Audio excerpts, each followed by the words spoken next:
మొన్నటిదాకా మంతా తుఫాన్ తీవ్రతను దృష్టిలో పెట్టుకుని ముఖ్యమంత్రి, ఉప ముఖ్యమంత్రి, మంత్రులు ఆర్టీజీఎస్ కేంద్రంగా సమీక్ష నిర్వహిస్తూ అధికారులను ఆదేశిస్తూ ప్రజలను అప్రమత్తం చేస్తూ ఆ మందా తుఫాన్ నుంచి రాష్ట్రాన్ని కాపాడుకున్న వైనాన్ని మనం చూసాం. సాంకేతికతతో ఎప్పటికప్పుడు క్షేత్రస్థాయిలో విషయాలను తెలుసుకుంటూ ఒక్క ప్రాణ నష్టం కూడా జరగకుండా ప్రజల్ని కాపాడుకున్న ముఖ్యమంత్రి నారా చంద్రబాబు నాయుడు గారి పనితీరును మనం చూసాం. 2024 ఎన్నికల్లో చంద్రబాబు నాయుడు గారు ఏదైతే హామీ ఇచ్చారో పెన్షన్ 3000 పెన్షన్ 4000 చేస్తానని చెప్పి ఆయన ఇచ్చిన వాగ్దానాన్ని ముఖ్యమంత్రిగా ప్రమాణ స్వీకారం రోజునే ఆయన సంతకం చేసి నాటి నుండి ప్రతి నెల 1వ తారీఖున పెన్షన్ ఇస్తున్న పరిస్థితి చూస్తున్నాం. ఈ రోజు నవంబర్ 1 మందా తుఫాన్ వెళ్లిపోయింది. పెన్షన్ల తుఫాన్ ఉదయం నుండే మొదలైంది. అది చంద్రబాబు నాయుడు గారి దార్శనికతకి నిదర్శనం, ఆయన ముందు చూపుకి నిదర్శనం, ప్రజల పట్ల ఆయన చూపించే ఆపేక్షకి ప్రేమకు నిదర్శనం. చెప్పాడంటే చేస్తాడంతే, అది ఒక్క చంద్రబాబు నాయుడు గారికి చెల్లింది. ఈ రోజే పెన్షన్ల పండుగ, ఈ రోజే పోలవరం నిర్వాసితులకి 1000 కోట్ల రూపాయలు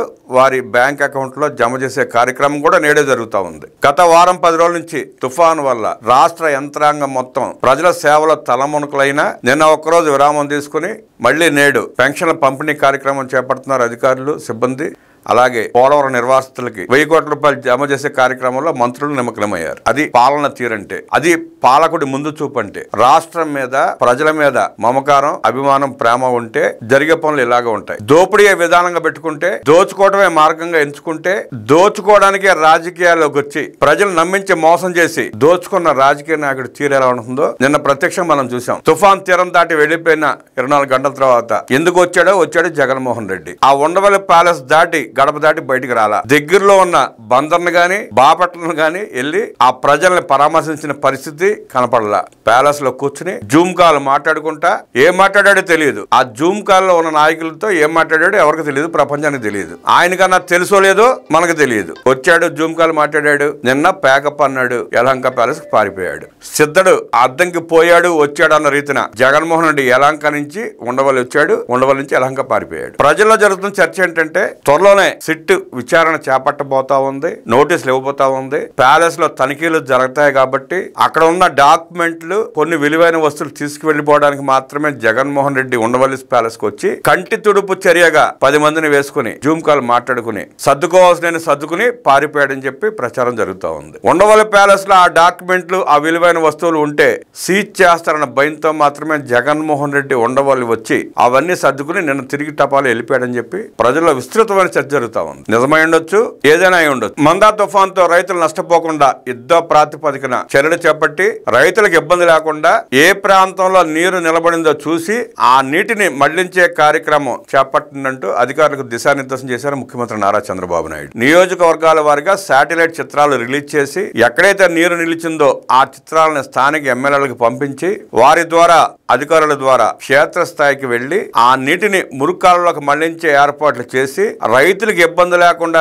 చేయాలంటూ మంత్రుల్ని, ఎమ్మెల్యేలని, అధికారులకి దిశానిర్దేశం చేశారు ముఖ్యమంత్రి. పంటలు నీటి మునగడం వల్ల దిగుబడి తగ్గకుండా శాస్త్రవేత్తల సలహాలు తీసుకుని ఎలా చేస్తే ఆ రైతులకు ఇబ్బంది లేకుండా ఉంటుందో తెలుసుకుని ప్రతి ఒక్కరూ ఆలోచించి రైతులకు నష్టం లేకుండా చర్యలు తీసుకోవాలంటూ అధికార యంత్రాంగానికి, ఎమ్మెల్యేలకి, మంత్రులకి ఆదేశాలు జారీ చేశారు ముఖ్యమంత్రి. రాష్ట్రంలో అన్ని జిల్లాల కన్నా ఒక బాపట్ల జిల్లాలో మాత్రమే 60% పొలాలు నీట మునిగాయని అధికారులు ఈ సందర్భంగా ముఖ్యమంత్రికి తెలియజేశారు. మిగతా జిల్లాల్లో నీటి మళ్లింపు కార్యక్రమం చేపట్టింది అధికార యంత్రాంగం. అలాగే బాపట్ల జిల్లాలో కూడా నీటిని మళ్లించి ఆదివారం నాటికి అన్ని పొలాల్లో నీరు లేకుండా మళ్లిస్తామంటూ అధికారులు ముఖ్యమంత్రికి తెలియజేశారు. మంతా తుఫాన్ తో రాష్ట్రానికి జరిగిన నష్టంపై కేంద్రానికి వెనువెంటనే ప్రాథమిక నివేదిక అందించాలని అధికారులను ఆదేశించారు. క్షేత్ర స్థాయిలో పరిశీలనకు కేంద్ర బృందాన్ని ఆహ్వానించాలన్నారు. తుది నివేదిక సమర్పించేలోగా తక్షణ సాయం అందించేలా కేంద్రాన్ని కోరాలని అధికారులకు ముఖ్యమంత్రి సూచించారు. ఈ విషయమై తాను ప్రధాని నరేంద్ర మోదీతో మాట్లాడతానని ముఖ్యమంత్రి చెప్పారు. అలాగే కృష్ణానదిలో ప్రస్తుతం కొనసాగుతున్న నీటి నిల్వల వివరాల గురించి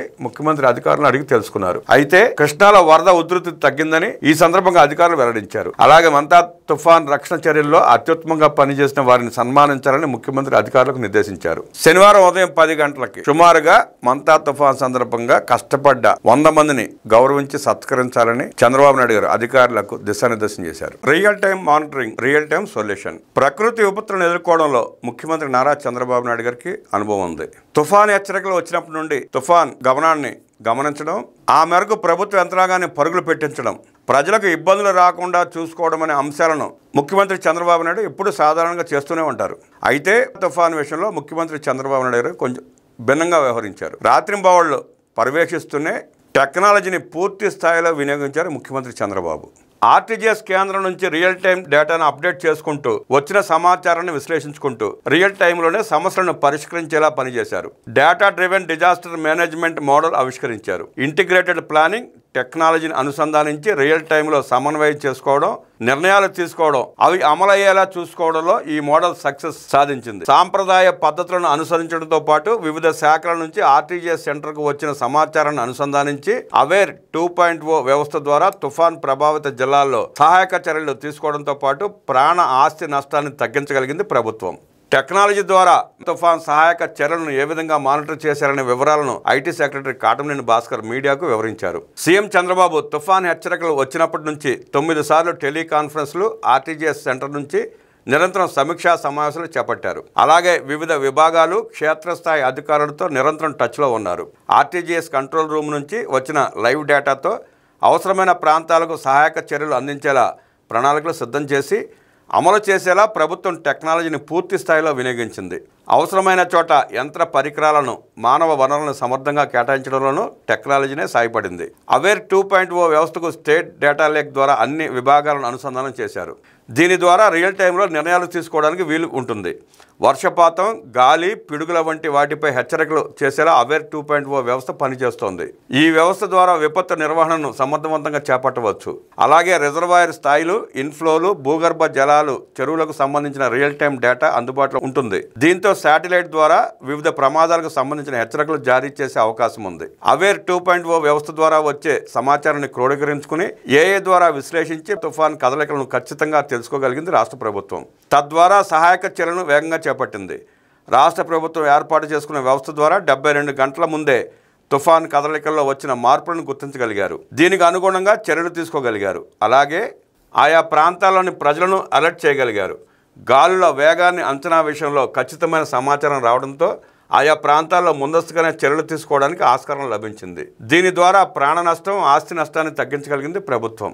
ఇక వివిధ వ్యవస్థల ద్వారా రియల్ టైంలో సేకరించిన సమాచారాన్ని విశ్లేషించడం, ప్రభుత్వ యంత్రాంగాన్ని అప్రమత్తం చేయడంతో పాటు ప్రజలకు ఖచ్చితమైన సమాచారాన్ని ఇవ్వాలి. విపత్తులకు సంబంధించిన సమాచారం ప్రజలకు అర్థమయ్యేలా చెప్పాలి. ఈ విషయంలో ప్రభుత్వం టెక్నాలజీని పూర్తిగా వినియోగించుకుంది. వాస్తవాలను ప్రజలకు నేరుగా చేరవేయగలిగింది. వాట్సాప్ గవర్నెన్స్ ద్వారా ప్రజలకు, అధికారులకు 1,10,00,000కు పైగా సందేశాలను ప్రభుత్వం పంపింది. ఫిర్యాదులు స్వీకరించడం, ఫీడ్బ్యాక్ తీసుకోవడానికి కూడా ప్రత్యేక వ్యవస్థలు పనిచేశాయి. మనమిత్ర సుమారు 12,000కు పైగా ఫిర్యాదులు అందాయి. వీటిని క్షేత్రస్థాయిలో ఉన్న ప్రభుత్వ యంత్రాంగం పరిష్కరించింది. ఐవీఆర్ఎస్ సర్వేలు, మీడియా, సోషల్ మీడియా మానిటరింగ్ ద్వారా అధికారులు ఫీడ్బ్యాక్ తీసుకున్నారు. ఇదే సమయంలో తప్పుడు సమాచారం వ్యాప్తిని నివారించేలా ప్రభుత్వం చర్యలు తీసుకుంది. ఏరియల్ సర్వేలు, వరద మ్యాపింగ్, రియల్ టైం డేటా సేకరణ కోసం 602 డ్రోన్లను అందుబాటులో ఉంచారు. 14,770 సీసీటీవీ కెమెరాలను ఆర్టీజీఎస్ నెట్వర్క్ అనుసంధానించారు. 24 గంటల పాటు క్షేత్రస్థాయిలో ఉన్న పరిస్థితులను అంచనా వేయగలిగారు. అలాగే ఎక్కడైనా సమస్యలు ఉత్పన్నమైతే వాటిని త్వరగా గుర్తించగలిగారు. ఇక మెషినరీ ట్రాకింగ్ యాప్ ద్వారా జేసీబీలు, క్రేన్లను లైవ్ ట్రాక్ చేయడానికి వీలు కలిగింది. అలాగే రోడ్ బ్లాక్లు, వరద ప్రభావిత ప్రాంతాల్లో సమస్యలు ఉన్న చోట జేసీబీలు, క్రేన్లను తరలించేలా చర్యలు తీసుకోగలిగారు.